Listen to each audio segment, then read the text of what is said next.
Leo niambie video hii unaitizama ukiwa wapi? Michael na Princess walikuwa ni majirani. Tangu wakiwa watoto wadogo wa miaka 12 walikuwa wanaishi pamoja. Walikuwa marafiki wa karibu sana. Kila walipokuwa likizo kutoka shule ya bweni, walikuwa hawaachani. Wazazi wao walikuwa na kazi nyingi sana za kufanya. Hawakuwa na muda mwingi wa kuangalia watoto wao. Lakini hilo wao watoto walikuwa sumbua. Walikuwa na kila kitu walichokihitaji ili wakamilishe urafiki wao. Kila likizo walikaa chini ya mti mkubwa, mti wa mwembe, kwenye uwanja nyuma kidogo ya nyumba ya kina Princess. Walikuwa wanasimuliana hadithi kutoka shule zao ambazo wanasoma. Michael alipenda kumsimulia Princess kuhusu mechi za mpira alizozicheza na mizaa aliyoifanya na walimu wake ambayo ilikuwa inachekesha sana. Yeye Princess alipenda kumsimulia kuhusu marafiki zake, umbea wa mabweni na mambo ya ajabu aliyoyasikia kutoka kwa wasichana wakubwa katika shule yao. Lakini likizo hii Princess alikuwa na hadithi tofauti. Alikuwa na hadithi ambayo ina mashaka na ina maswali mengi sana. Akamwambia Michael, hutaamini kile wasichana walikuwa wanazungumza shuleni. Princess alizungumza kwa sauti ya chini sana. Michael yeye akasema, we, nini hicho? Michael aliuliza kwa hamu ya kutaka kujua.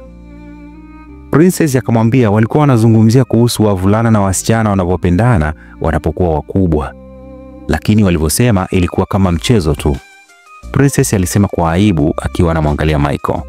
Michael akauliza, we, michezo gani hiyo tena? Michael aliuliza kutaka kufahamu akiwa ana hamu ya kutaka kujua. Akamwambia walikuwa wanasema kuwa mvulana na msichana wakipendana wanafanya vitu alafu inahisi tofauti. Princess alizungumza kwa aibu. Michael alichanganyikiwa. Kama kushikana mikono au? Princess alimjibu kwamba hapana, zaidi ya hapo. Wote wawili hawakuelewa kile ambacho kinazungumziwa. Sasa kwa sababu hawakuelewa vizuri, wakakubaliana kwamba wacha tukatafute kwenye internet. Kesho yake walikaa mbele ya laptop ya Michael, wakaandika maswali kadhaa. Wavulana na wasichana wakiwa watu wazima wanafanya nini? Majibu yaliyotokea mengi yalikuwa ni majibu ya ajabu. Mengine yalikuwa ni majibu magumu kuelewa, mengine yakawafanya wahisi aibu.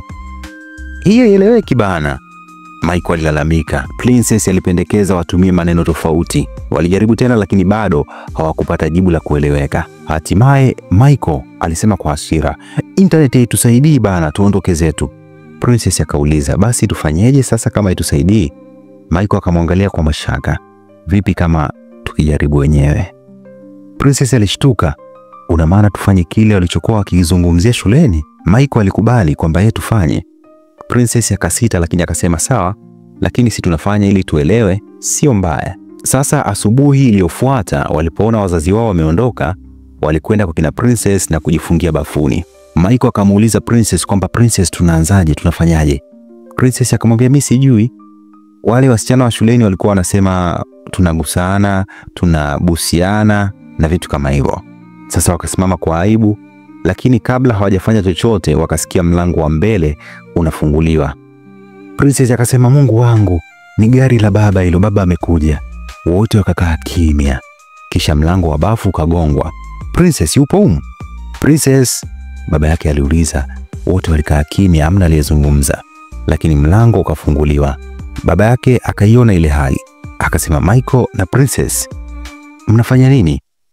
Michael na Princess kwa aibu kubwa walikaa kimya. Akasema, acheni utani, mnafanya nini humu? Aliuliza kwa sauti ya upole lakini kali. Princess akaanza kulia. Akasema, tulikuwa tunajaribu kuelewa kuhusu mambo ya watu wazima. Wasichana shuleni waliongea lakini hatukuelewa. Internet haijatusaidia, tulitaka kufahamu. Baba yake akahema kwa huzuni. Akasema, tokeni hapa, tunahitaji kuzungumza. Akawaita sebleni, wakakaa wote na baba yake. Akawaita sebleni na wakakaa pamoja. Akawaambia mambo kama haya sio ya watoto, ni mambo ya watu wazima, watu waliokomaa, sio michezo, si kila kitu cha kujaribu kwa kudadisi. Princess akamuuliza, sasa tutaelewaje baba? Baba yake akamjibu, mkiwa na maswali ni vizuri kutuuliza sisi wazazi. Tutaelezea na tutawaambia njia salama ya kuweza kutatua hayo maswali yenu. Baadaye jioni wazazi wa Michael walifahamishwa. Walipojua ukweli hawakukasirika sana. Walielewa watoto wao walikuwa tu na hamu ya kujua. Familia zote mbili zilikaa pamoja na kuzungumza uwazi kuhusu kukua na uhusiano pamoja na subra. Princess akasema, hivyo basi hatuhitaji kujaribu ili kuelewa, ama tufanyeje? Mama yake akajibu, hapana, ukifika wakati utaelewa na utakuwa na mtu wa kweli unayemjali, si kwa sababu ya kudadisi tu. Wote walipumua kwa ahueni. Kuanzia siku hiyo Michael na Princess waliamua kuwa hawataficha tena maswali yao. Watawauliza wazazi ili waeleweshwe vizuri na wataepuka makosa ya udadisi ambao mara ya kwanza walitaka kuyafanya. Sasa kupitia hadithi hii nina imani funzo kubwa ambalo umelipata. Udadisi ni kawaida, lakini kuna mambo ambayo ni lazima kufundishwa kwa usahihi na watu wazima. Kama we ni mtoto, kama una mtoto, jitahidi sana kumfundisha baadhi ya vitu kabla hajajaribu yeye. Usijaribu mwenyewe, uliza, uelewe na subiri wakati sahihi. Je, ungependa nikuletee simulizi nzuri kama hizi ambazo zinakupa mafunzo makubwa na muhimu kwenye maisha yako? Basi comment hapo chini niambie unasikiliza na kutizama video hii ukiwa wapi. Mimi naitwa Jimmy Godfrey na kupenda sana. Siku njema iwe nawe. Bye bye.